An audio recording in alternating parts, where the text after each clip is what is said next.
I thought that there would be one of the people in charge of the seminar here, Dr. Norwood, had told me last week that he had to go to a defense, but I guess I go ahead and introduce myself. Basically, everybody that's in attendance knows me by name. So I'm Ariel, Cintron-Arias, and I'd like to first start by thanking my collaborators on this project, Ryan Nevens and Calvin Purvis. And what I'd like to discuss with you over the next few minutes has to do with capacity building, and specifically with an emphasis on mathematical modeling by producing a number of STEM professionals that would have some skills on the context of simulation, computer simulation, data analysis, and mathematics and statistics. So, as I said, many of you already know me. I have a degree in applied mathematics. You know some of my research interests that are at the interplay of describing processes with mathematics or statistics and then using data. I apologize because the first two slides here in the horizontal axis have a lot of names that are being cut off there, but really there's only one part of these graphs that is more relevant. And what we're seeing here is the percentage of professionals with undergraduate degrees in mathematics across the nation among all possible disciplines. This is a snapshot of the year 2012-2013, and this is my motivating slide here to tell you that 1% of people obtain undergraduate degrees in mathematics. This is at a national level across all disciplines.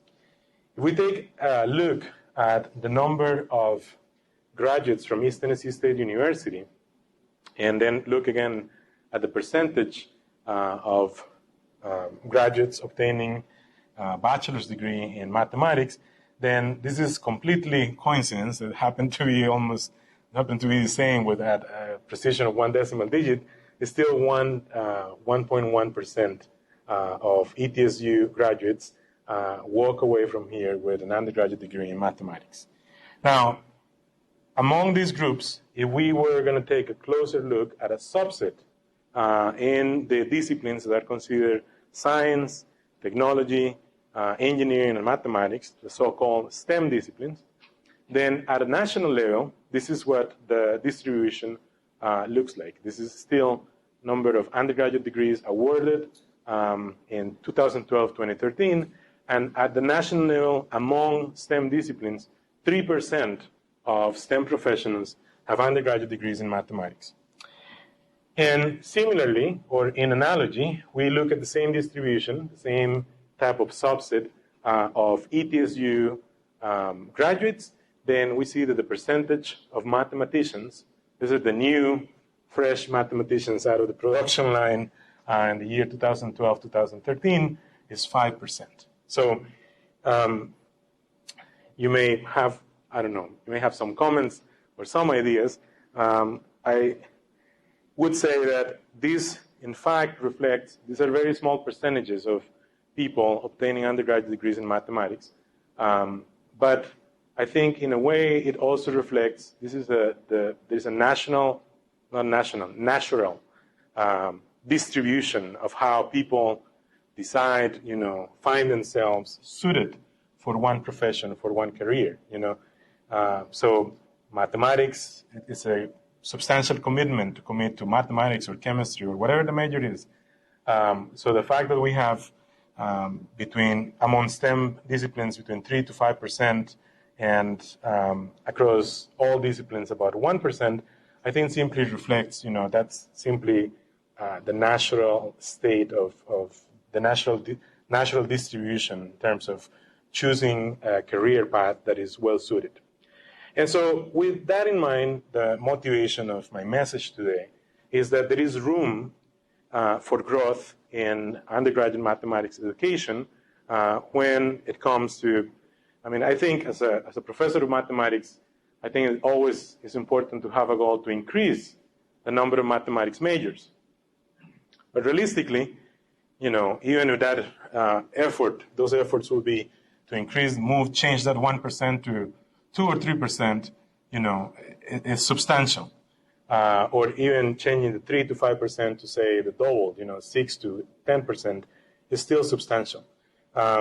So my message today is, well, there is certainly efforts that could be deployed to increase the number of majors, but today I'll be speaking about increasing the number of mathematics minors with a particular emphasis. And that emphasis is something that relates to the process of science, something that many of us would know as the scientific method. And there are many schematics or many ways of explaining the scientific method. This is a schematic that I like. There is a version of this schematic that is interactive. I think you can see the reference here in the lower left, something that says understandingscience.org. If you visit that website, you will find an interactive version of this where you can click on every part of here. The main parts of the process of science, which is something that describes how science works. The main parts, on the top, we have exploration and discovery. On the lower right, we have community analysis and feedback. Lower left, we have benefits and outcomes. And right in the middle, the center of all, we have testing ideas. And so I think I like this representation or this schematic because this describes certain parts or certain components, but it also describes it in a way that is interconnected, and it's cyclic in nature. So you get involved in the middle, testing ideas. It's kind of divided in two sections: collecting observations or measurements, gathering data, and then interpreting those observations. And then there's an interplay in between. And so once you visit testing ideas, you kind of could communicate to community analysis or move on from them to benefits and outcomes and go back to exploration, discovery, and you could keep circling or cycling in. Well, there are representations of the so-called mathematical modeling that are very much analogous to that representation of the process of science. In fact, there is a strong analogy between such processes. And it's in fact because I think if I were going to use one word, modeling is approximation. It's when we are using mathematics to describe a process, we're approximating a process. So this is one description of mathematical modeling, and I'll give you a phrase, a sentence that describes what modeling is. But just using this schematic, we can see that on the top we have observations or measurements. Here we go through this diagram. It's like a flow chart going through the right side part. There is a part about properties and mechanisms. And then immediately after that, there is the part of model, which involves using equations. So knowing the properties and mechanisms or formulating and then formalizing them, I think this flow on the right side is something that you could call mathemization. The aim goal is there is some type of process that we try to approximate and describe with statistics or mathematics, but you kind of want to break up the process into factors or pertinent parts of the process, and those are the so-called properties. Then you use the mathematics to mimic or simulate or approximate this process. And then there are other parts here about being a little more formal. There may be uncertainty or randomness that needs to be. There could be randomness in the process of collecting the observations, or randomness that needs to be directly addressed as part of the inherent, one of the key features of the process may be to be random in nature. These mathematics or statistics that are formulated, they may undergo some formal analysis. And then the interesting part is kind of moving up on the left side about interpreting and comparing your framework with the real system, and then the update of updating the understanding of properties and mechanisms. So this means that, like the process of science, this is not some kind of linear sequence of steps that you visit one step each step once, and then you never revisit the other steps. No, this is also cyclic in nature. You could revisit this and iterate a number of times. So if I were going to tell you in one sentence what mathematical modeling is, this is the sentence, and I didn't write it. I copied this sentence from a document, from a report that I call the GAIME report. maybe some people call it GAME, is the Guidelines for Assessment and Instruction in Mathematical Modeling Education. This document was co-authored by the Consortium for Mathematics and its Applications and by the Society for Industrial and Applied Mathematics. So mathematical modeling is a process that uses mathematics to represent, analyze, make predictions, or otherwise provide insight into real-world phenomena. So this is, again, that idea of approximating something in the real world with some type of equation, basically. And part of the approach that this report outlines, and there are two other reports that SIAM also published prior to the GAIME report, part of what is conveyed here is that the curriculum at all levels, from pre-kindergarten, kindergarten, first through 8th grade, and later 9th grade to 12th grade, at all levels, basically the approach is every time an individual is learning mathematics, that learning should be injected with a modeling approach, or should be enhanced with something that describes something in the real world. So an illustration of that approach is given here, where the skill that students are learning could be the operation addition, and in very simple terms, with any context of any application, could be, compute the sum between these two numbers. Well, you could add the so-called labels and then give some context for this addition. Students would be basically developing or improving the same skill, but it could be rephrased on some type of word problem like this one, where there are Jim and Susie, and each of them has a number of pretzels, and you're asking the student to figure out how many pretzels they have between the two of them. This type of thing could be reformulated using the modeling approach in the following terms. You could propose a scenario in which the student takes more of an active role. The student is given a task or a chore.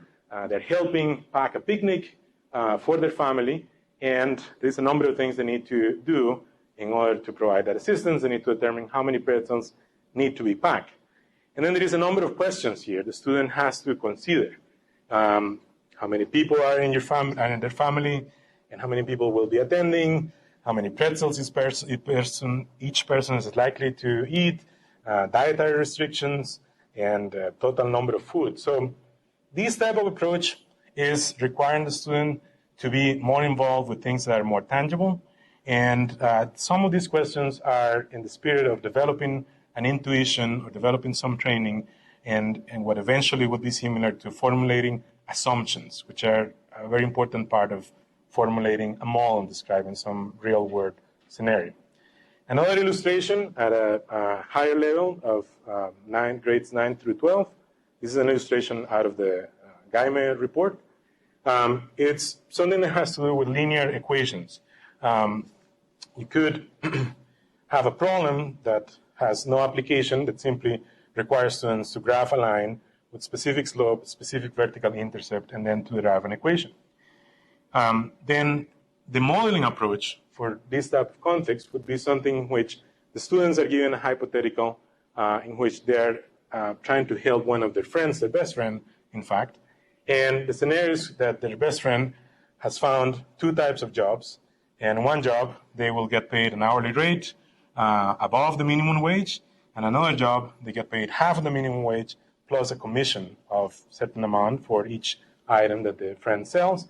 And so the idea here is, can you help your friend make a decision? Can you formulate an equation? Can you formulate a graph that would then inform your friend in a better way, which of these would be a better job, I think, in the sense of making more income. So again, the idea with these curricular changes is that at every step of the education system, students are introduced or are motivated into an approach that basically very much resembles this type of schematics. Ultimately, this is moving from K through 12 into undergraduate level, into graduate level and stuff. So part of the things that are involved in those two examples are basically reformulating a mathematical problem into a modeling problem, going through the steps of having the so-called labels, adding meaning, and then reformulating this within an application context so that there is labels, meaning, and interpretation. Okay? And then this is another schematic that's in this Gaime report that resembles both the process of science and some of the other previous schematics that I showed you about how you undergo and visit different stations in terms of collecting observations, formulating equations that are explaining mechanisms and properties, and updating that in base of model analysis and so forth. Okay, so the idea would be to then target professionals in STEM disciplines that are closely related on a day-to-day to the process of science, and specifically professionals that are majoring in physics, chemistry, biology, psychology, computer science, and engineering would be well suited for this mathematics minor with emphasis on modeling. This is kind of motivated by one of the pie charts that I displayed earlier.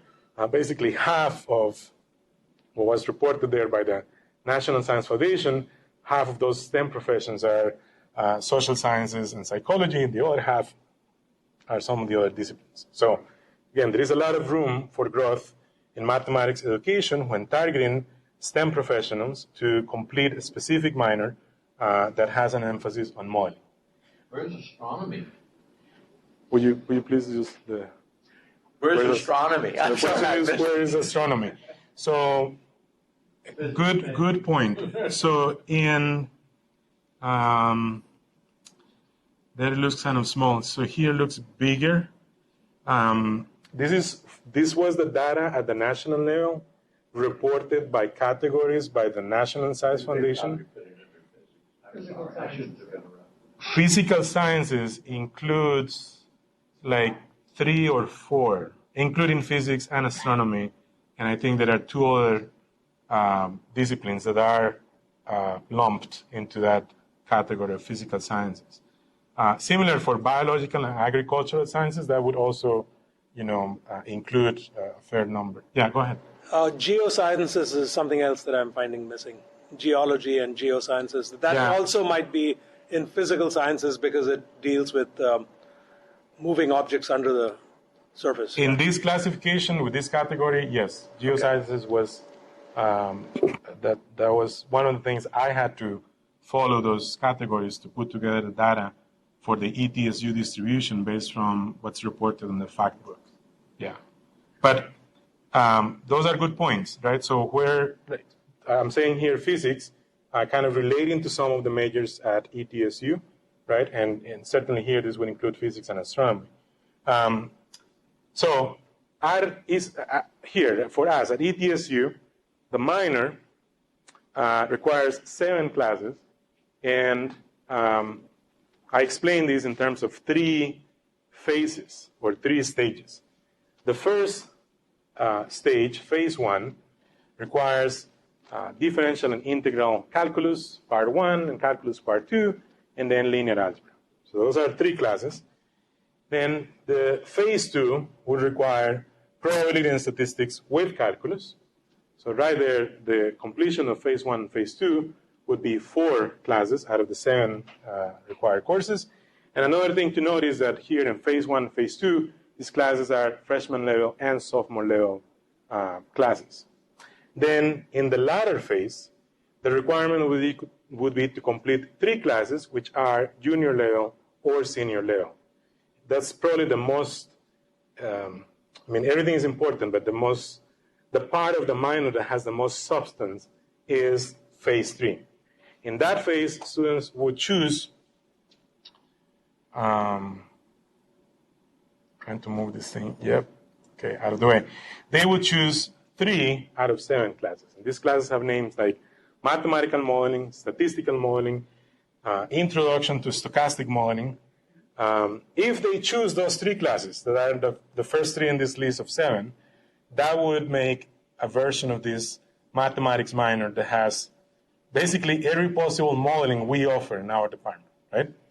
But they don't have to choose those three. They could choose one of those three and then choose two more from the rest of the list, such as statistical machine learning or applications of statistics or numerical analysis or numerical linear algebra. So in recent years, the latter two classes, numerical analysis and numerical linear algebra, they have been actively and they continue to be actively revised to reflect topics of common interest. I know, for example, in numerical analysis, right now they learn some methods called deep learning methods and something that's related to artificial intelligence. And in numerical linear algebra, they also learn a little bit about dimension, reduction of dimension and methods that are pertinent to principal component analysis and things of that sort. Well, with this in mind, I would like to share with you as a case study some of the accomplishments. Mm-hmm. So can you go back a slide? Mm-hmm. So in the gray box at the bottom amongst that selection of 7 possibilities, Yeah. where prior to that do students get some coding experience? Because, for example, several of them must have strong programming components. Yeah, there is. So the question is, where do they get programming or coding or computing experience or exposure or training? As is proposed here, they would learn, there's a high programming language or statistical package called R, and that's one of the things that they will learn on this probability class. That's baby steps, right? It's not exactly like saying they become programmers after taking this class. In mathematical modeling, I used to use MATLAB. I now use R mostly. I also use CoCalc or Sage Math. So there is a little bit of coding in mathematical modeling. And I believe, and one of the people that's here with us today may correct me, that in stochastic modeling, it used to be MATLAB, and maybe now it's a mixture between MATLAB and R. So it is true that it probably would be ideal if the student would have a very baby intro to computing. And we, here at ETSU, we have such class called Mathematical Computing. We also have another one called Statistical Computing, right? So I guess what I'm suggesting here is on this 23 credit, 7 classes, you could have another version of this that is 27 credits, 9 classes, because some of these computing classes are 2 credit only. They're not 3 credit classes. And that could reinforce. But another version of that is that, another way of accomplishing this is that the computing is already integrated in some of these classes. So even though the first time it could be kind of a substantial learning curve for a person who's completely new to programming, eventually they get up to speed. That has been my experience as an instructor. The middle level has it built in. There's some exposure before you have to pick something in the gray box. In the green box, in phase 2, there is already something built in where they learn statistics with either Minitab or R. It's actually better if they learn some R because R requires to have some syntax and some kind of programming, writing functions and loops and things like that. Minitab is more like point and click. But definitely when they go into the upper level phase, I tell them, and traditionally in the class that I teach very regularly, mathematical modeling, I used to have only mathematics majors. And even though they were expecting that they would get there after they would take the math computing class, sometimes that was not the case. So I had to start adjusting how I would teach this content so that it wouldn't be required that they knew programming, but they would learn programming along the way. And then the program, so it would be more, I would have, when I taught it the very first time, I would, make almost the first month, it was like learning MATLAB, and then I started adjusting that so in a way that I would have a lot of demos, and I would have, I would spend some time in certain things about functions and inputs and outputs and stuff like that, but really more kind of along the way, learning that together with the theory and, deliver it in a different way. Yeah. So I wanted to share as a case study some of the accomplishments of a program funded by the National Science Foundation, which is part of the scholarships in science, technology, engineering, and mathematics, because this serves as a case study for this idea of capacity building in STEM with an emphasis on modeling. Our program is called Preparation of the Data-Driven Mathematical Scientists for the Workforce. This doesn't mean that we're producing data scientists. However, this has meant that our students have been very involved with versions of this schematic here. Okay, so the original target of the program was to fund 30 students, and I'm listing here in this table terms. These are academic terms. These are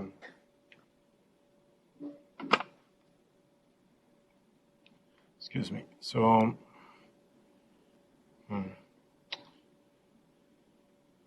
I'm going to read you something that somebody's sharing here, but I'll read it in a minute. I'll read you something that somebody's sharing on the live feed in just a minute. So academic terms, thank you, are basically semesters. So that was the original design of this. 6 semesters with scholarship funding. And then there will be 30 students. Well, we started the program, and as it happens, this is the theoretical concept, and as you start implementing this, you start learning, first-hand knowledge. And so it so happened that we did fund as many as 12 students with over 6 terms, but then we have a number of other students that would have shorter length of funding, 4 terms, 3 terms. Most of these are semesters, but there have been summer sessions also that are included, considered an academic term. Okay, so even though we've had different students with different lengths of funding, we have managed so far to fund as many as 55. Even though our original number was 30 students, we have funded 55 students so far. So in my role as a director of this program, I have also been principal investigator for similar programs of capacity building with emphasis in undergraduate research, funded by the Tennessee Board of Regents and funded by the National Security Agency. I would say that, thank you, that if I were going to mention the factors that are important for creating undergraduate programs and overseeing that they become successful, I would say definitely you have recruitment, then you have retention, then you have graduation, and then you have job placement. So I think as somebody that would design or be an architect of creating undergraduate programs, I would consider all those factors. And certainly this type of funding could be a recruiting tool for bringing talent to our university, bringing full-time students to complete undergraduate degrees in STEM. In a way, some people probably have opinions about explaining this. This is my own opinion. This type of funding is like paid time for students. They have to work less outside of school, and then they can invest more of their time in professional growth and improvement of technical skill proficiencies. Another thing of our STEM program is that even though this program doesn't have as one of the goals to inject undergraduate research, those experiences have been important for some of our participants. This program has provided a bridge to some of our students who were successful in landing opportunities, paid internships, or paid REUs, research experiences for undergraduates, outside of ETSU during the summer. And those experiences outside of the home institution, they have been very influential in paving the way to continue graduate studies or to launch certain career paths. And this is another opinion of mine, that not all experiences outside of the home institution, not all experiences are great. Some students in the summer, they go to do research in a lab, to do research, and sometimes it's to work in a company or something during the summer. When they come back, they say it was terrible. It was actually sometimes it's terrible, sometimes it's not so great. Most of the time, is a good experience. In my opinion, good or bad, these experiences outside of the home institution could be very valuable in terms of triggering graduation. Students usually become, when it's a good experience, they come back to the home institution very motivated, and for them, they have expanded their horizons. There is a light at the end of the tunnel. They work really hard in making sure they graduate within the expected timeline. Question, Ariel. Yeah. So I hadn't thought of this before. I just did some calculations when showing the previous slide. One calculation is that if you had gone according to the original model, that would have been 30 times 6, which is 180 semesters of support. But in this way, with different levels of support, I calculated it has actually been more than that. It's 189, unless I made some slight mistake. That's one thing. Secondly, the business of paid time, it is not insignificant. The amount, I think, was 5,500 times 3 years. Yeah. And so that equates to about 20 hours at $10 an hour per year. And per year, it would be for 30 weeks a year, right? 30 weeks a year times 20 is 600 hours times $10 is 6,000, which is what we're talking about. Mm-hmm. So this really amounts to a 20 hours a week job for 3 years. So it's significant. It's significant. It's much more than what I'd realized, actually. Yeah, it's one way of I think there are some people that have some feelings about how you phrase this. But to me, that's how I explain it to the participants. And I do it for other reasons. I give them a letter of acceptance and I spell out, basically, if you are part of this program, you need to think of this as a job. When you get sick and you don't show up to work, you have to call, you have to, say, I won't be there today because of. So I try to work with them in creating this sense of ownership, because I think it's for most of them that complete the program, due to a number of factors, they're very good at following guidelines, following deadlines, making commitments. And part of that mindset, I think, is very, very valuable, So in a way, I also explain to them there are duties here or expectations similar to those of a job. And let's remember that you're getting paid. You're getting paid to acquire some proficiencies, some technical proficiencies. So out of 55 students, this is kind of the breakup. Almost they divide in half. Half of them are students with a single major, mathematics is a single major, and the other half are a mixture of students that are majoring in a STEM discipline that is not mathematics, computing, chemistry, biology, physics, engineering, technology, and health sciences. Now, some students are actually, I think they are exceptions. I don't know how they're doing this because when I was an undergrad, to me it was enough with having just one major, right? But there is a group of them that have dual majors, mathematics and computing, mathematics and physics, and mathematics and chemistry. So this is another way of looking at the diversity of disciplines in our program. And also another way of reviewing that we've managed to, in the last year, in the last 18 months of the program, there have been nearly 20 out of the 55 that were recruited, right? So out of the count of 55, nearly 20 of them are completing the program in the last 18 months of the life cycle of the program, right? Which I think is also another significant accomplishment. So if I have to summarize to you, so what do the STEM scholars, what do they do? You talk about this mathematical modeling minor and proficiencies. Well, let me just try to do that in one slide, okay? So there is a part of the proficiencies that involves computing, okay? And for us, computing has been a mixture of very baby steps, but yet an introduction. For some of them is an early introduction. For some of them is the one and only introduction. They were never going to see this type of thing called Linux, an operating system. Then R and Python, those were things that they would pick up somehow in some of their coursework. So that's kind of like the part of that has to do with computing. And then in early years of the program, we had workshops or tutorials. One of them had to do with predictive modeling, with microarray data analysis. And then now in latter years of the program, we've managed to have this group of 20 students basically going through different classes that incorporate, some of these data-driven or modeling-driven goals within the coursework. So one of these classes is a class I teach. It's called Mathematical Modeling.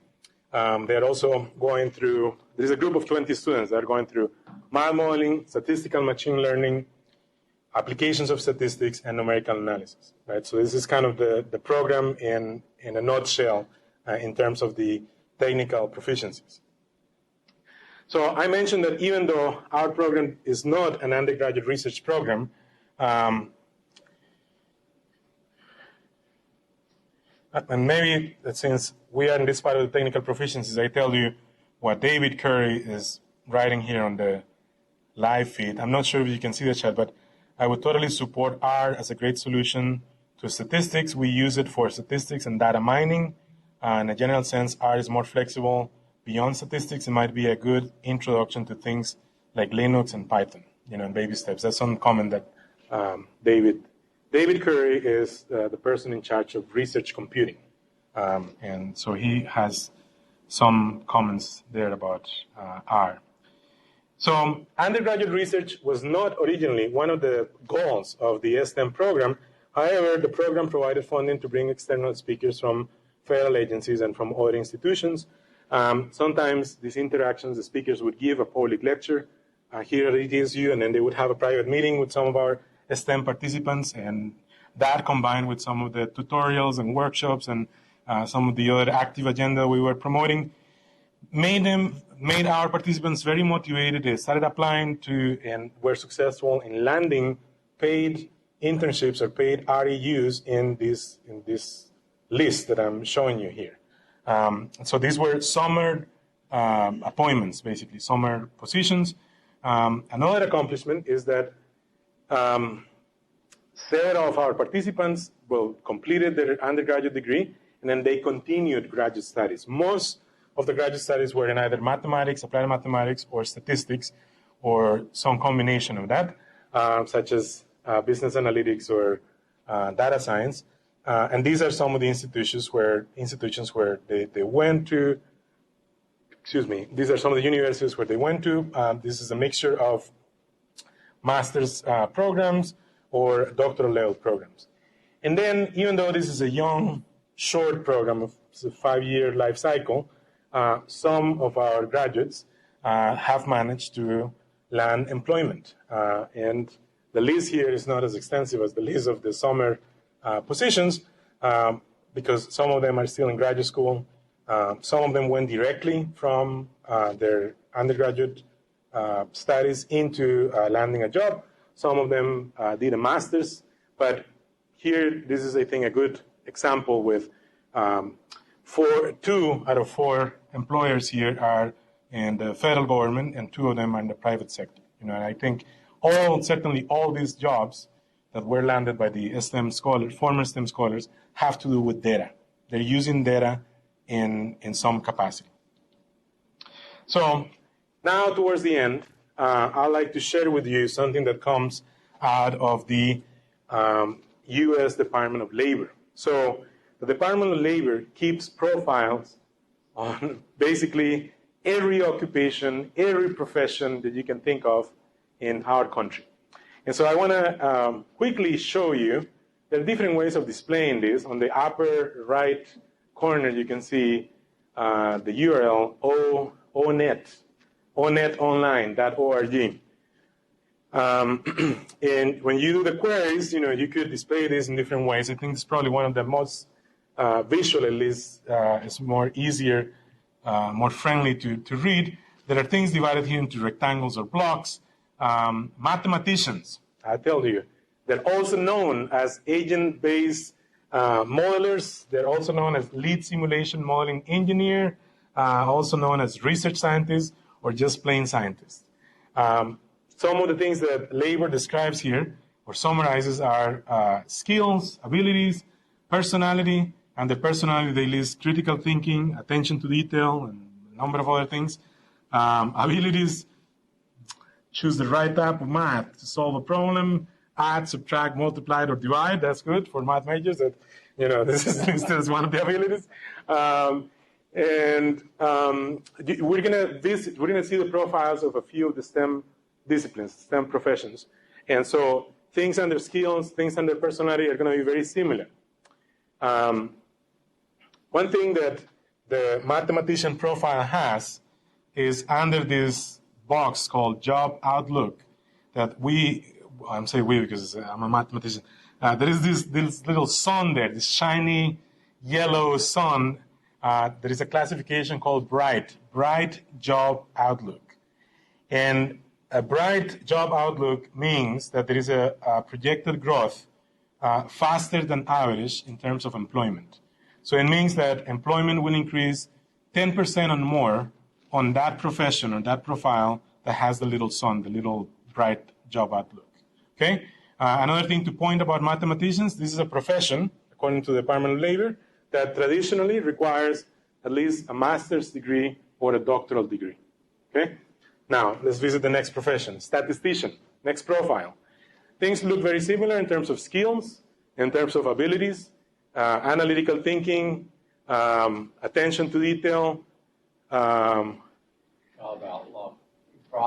$20,000. Oh, okay.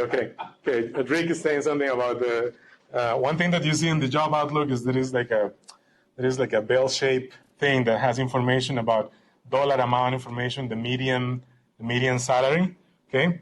Another thing maybe I didn't mention about mathematicians is that in terms of technology, what's listed here is things like Minitab, SAS, those are statistical packages, C++, Python, and C and Visual Basic. For statisticians, skills and abilities and personality are going to be very similar. Technology, though, SAS, MATLAB, C++, and R. So Python is not listed here. It's listed for mathematicians. SAS is listed for both. R is listed for statisticians, but not for mathematicians. I wouldn't comment too much on the dollar amounts. Go ahead, Rick. The reason I laughed is I thought the statisticians would earn more than the mathematicians instead of less. That would have been my guess. So Rick's pointing out that maybe he thought the statisticians would make more money, and maybe they do, right? Because this has to do with sampling, and but one thing to contrast that is that for mathematicians, expected that they would have at least a master or doctoral degree. Statisticians could earn this medium salary with a bachelor's or a master's. So certainly there is a lot of statisticians with doctoral degrees, but in terms of the profiles, and I have the next example, you'll see something similar to that effect. The thing they have in common, another bright outlook. So there is expected growth in employment for statisticians, like 15% or higher, over the next 10 years, between 2016 and 2026. Now, the next profile we visit is that of a physicist. Also, a bright job outlook. Okay? The dollar amount there, you can say what you will, but okay. Things very similar in terms of skills, in terms of abilities, attention to detail, analytical thinking. That part is very similar for the three professions. Technology. Physicists are required to know, spectral dynamics, STAR, C, Visual Basic, but not required, but this is common skills. This has expected growth of 15% or more increase in expected employment over the next 10 years. However, the level of education for a physicist is postdoctoral training or doctoral degree. So it's common for physicists to have not one, but in fact 2 or sometimes even 3 postdoctoral positions before they land their permanent position or academic position. That's in contrast to, say, the statisticians, where it's common for them to simply, find an entry-level position with a bachelor's degree and start building their career from then on. Next profile, that of a computer programmer. So this would include STEM profession that I was mentioning before as computer science, and there are, in this database, there are more than one, could be a computer scientist, you could be a computing this, computing that, but I chose this one in particular just to, maybe discuss a few things here. Skills are similar, abilities are similar, personality, analytical thinking, attention to detail, those things are similar. Technology, C, C++, Python, those things are similar to the mathematician profile. Education level, bachelor's degree. So for this profession, it would suffice with having a bachelor to find an entry-level job. You can see here the median income is substantial for just being that entry level. However, for computer programmers, it's expected that there will be a decline of 2% or lower in the job market over the next 10 years, right? Next profile, chemist or chemistry. In this profile, a lot of common things in skills, abilities, personality. The job outlook is not like computer programmers. There is an expected increase between 5 to 9% over the next 10 years. And the technology here, they say Minitab and I don't know, some other things here that maybe this Visual Basic or something I cannot read. One thing they point out is that this would be a profession considered part of a green economy. So green economy activities and technologies are likely to increase the employment demand, but will not lead to significant changes in the work or worker requirements. Okay, so this has to do with chemistry being part of something that's considered a green economy. And the last profile I have here to share with you and comment is that of biologists. A lot of similar parts and skills, abilities, attention to detail, analytical thinking. The job outlook, similar to that of chemistry, so there is an expected increase of 5 to 9% over the next 10 years. This is also a profession where you could get started in an entry level with bachelor's degree or master's degree. So I think part of the message that I'm conveying is building this capacity with increasing the number of mathematics minors that have that training on modeling, using using the interface between measurements, data, mathematics, and computer simulation is something that probably would bring the best or some of the features that make statisticians and mathematicians to have such bright job outlook, to have such an expected increase in the job market, to bring that to some of the other STEM disciplines or STEM professions or profiles and strengthen them in a way. So in general, 1% of people across all disciplines earns an undergraduate degree in mathematics. 3 to 5% of people among STEM disciplines are mathematicians by training at the undergraduate level. And so there is room for growth in terms of expanding the base of STEM professionals that complete a mathematics minor that mirrors the process of science. There's a number of ways of tracking or recruiting such students. I suspect that many students that become STEM majors are in high school students of calculus. So they may be in advanced placement calculus AB or advanced placement calculus BC. It doesn't mean that they all take the exam. It doesn't mean that all of those that take the exam pass the exam. But I think, and this is another personal opinion, I think that many of those are quite proficient, quite comfortable with quantitative methods. And then taking the AP calculus, AB or BC, is usually something that helps them get very good competitive ACT scores, ACT math scores. So that could be an indicator that could be used as a screening or recruitment tool to find those STEM majors for this type of initiative. As I said, modeling is at the interface of integrating computer simulations, integrating statistics with data or measurements. And STEM professionals that would have this type of minor at the undergraduate level would have a very solid foundation to later, after 2 or 3 years of working, if they wanted to continue graduate studies, master's level or PhD level, and things that have to do with big data, data science, business analytics, or even data engineering. These are currently trends of emerging, at least at the master level. These programs in these areas are popping up everywhere. They're truly interdisciplinary in nature. There are people in different sectors of industry that are working with data, and then they go into these graduate programs and usually those programs are fluid, 18 months, 24 months. So having this type of minor, I think, would be a very good foundation for a chemistry, physics, biology major that down the line, 2 or 3 years after graduating, or even 10 years, they would go back to school to earn a master's degree on one of these data science or business analytic related things. And last but not least, certainly, external funding, I think, is fundamental as a catalyst for capacity building. So if I think I read you what David mentioned here in the chat, and if you would like to make a comment or ask some questions, then I'll be happy to follow up. I just want to say I'll certainly be sharing some of those statistics with my students. I think Rick is mentioning that he'll be sharing these profiles, the statistics in these profiles. Yeah, and I'll be very happy. www.onnetonline.org. Yeah, ONNET Online.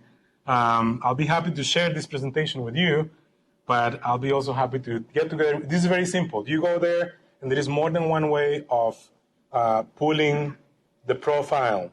This is very visual, which I think it helps when you're looking at more than one, but when it's more specific, which if you're a chemistry major, there are certain things that are listed there with a lot of keywords, a lot of key phrases that could make more sense to that major, to that particular student.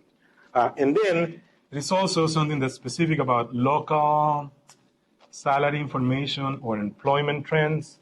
So these are snapshots. So if this were the website, you would click on that link and there would be some additional information that pops up there. Yeah. Is this a government website? Well, I think the database and the data comes from the federal government. The website on it, I'm not very sure who maintains it. It may be like a joint collaboration, but I know the data comes from the U.S. Department of Labor. Yeah. From a practical point of view, how many of the STEM majors at ETSU require a minor? And how many don't require it, but there's room in the curriculum for a minor?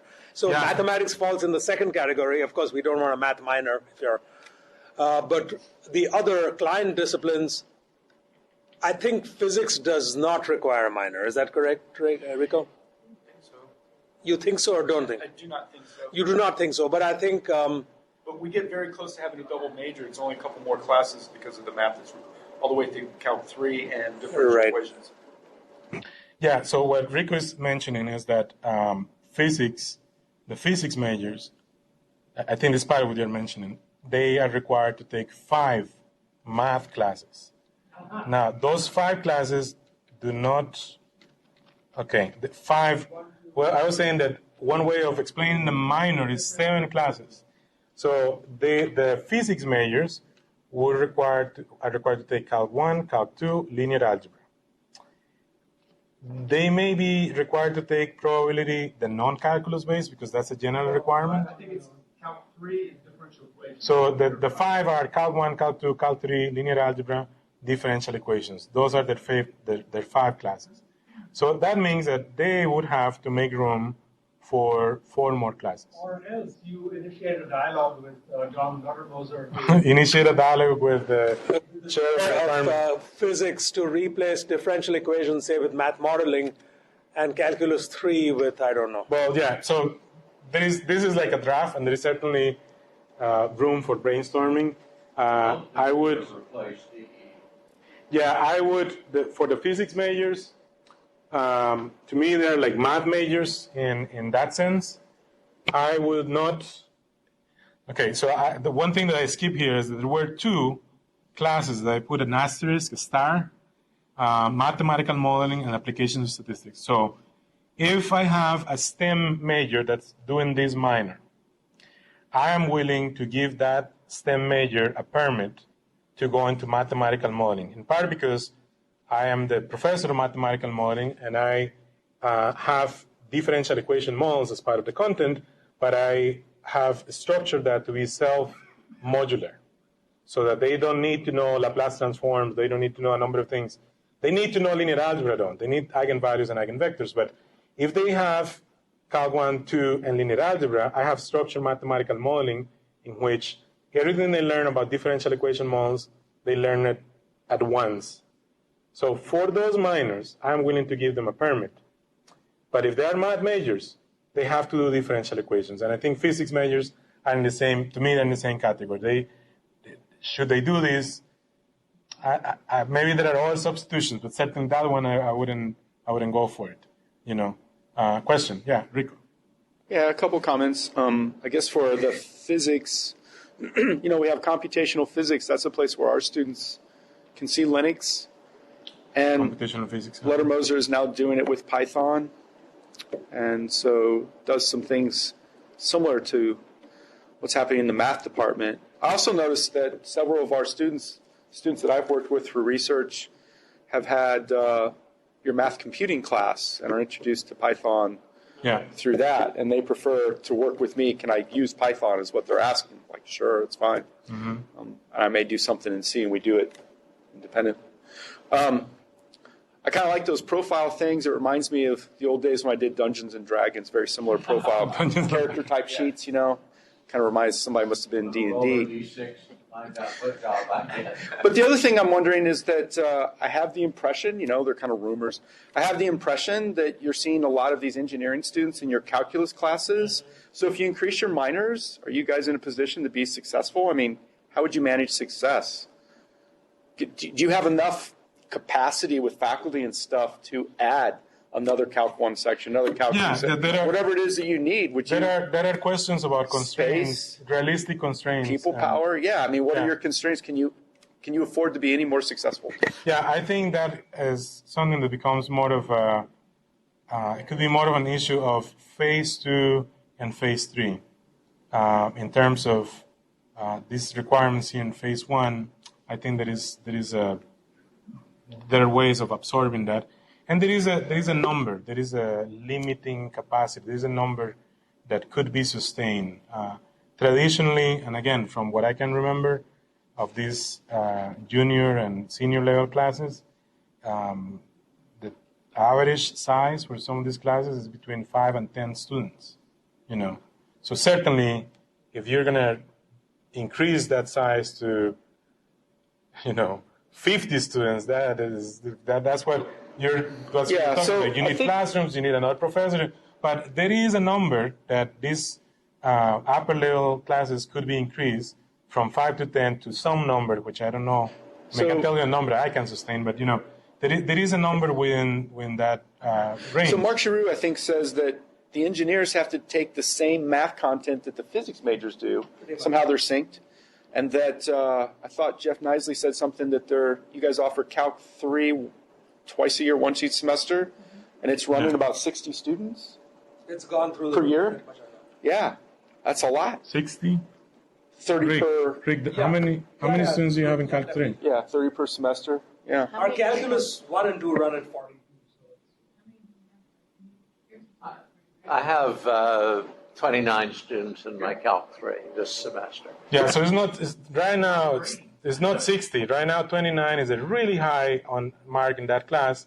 I think. Per year, is it offered each semester? Oh yeah. Okay. Traditionally, it was like average of 15. Calc 3 had 15 students per semester. Yeah. There's a limit to places to hand. No, but so that's what Ariel is saying. Classes that ran at capacities of 15 can easily go up to 30, but how much more beyond that is it? I think that's something that has to do with the instructor. Not easily. Yeah, Not easily. maybe not easily. 30. Has to do with the instructor. 30. There needs to be a coordination with the department and the college, But you have room for the enrollment in your classes as opposed to adding more sections. What you're saying. There is room for enrollment in classes as opposed to, I don't know, artificially adding sections. To some extent, there's room for more students without increasing the number of sections. But if there's a demand for more sections, the money will follow the demand. We can get 100 students in Calc 3, we'll get another faculty member. So what Rick's saying in theory, with the business model, if you increase the number of students populating classes, then that funding should also provide staffing needs or something like that, right? A quick thing. Another very important thing is that we graduate our majors in 4 years, and a lot of departments don't. So one comment from Jeff Nicely, Calculus 3 averaged 48 per year over the last 10 years, with 45 to 60 per year in most years.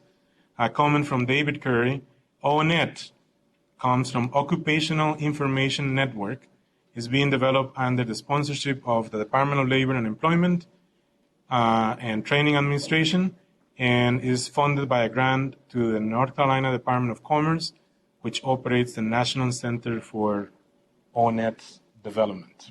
Okay? Well, I think the broadcast is probably off right now or going to be closed very soon, but I thank you for all your questions and comments and for coming in. Thank you.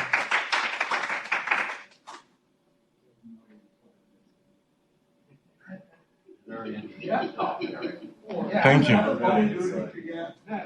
My double slide makes up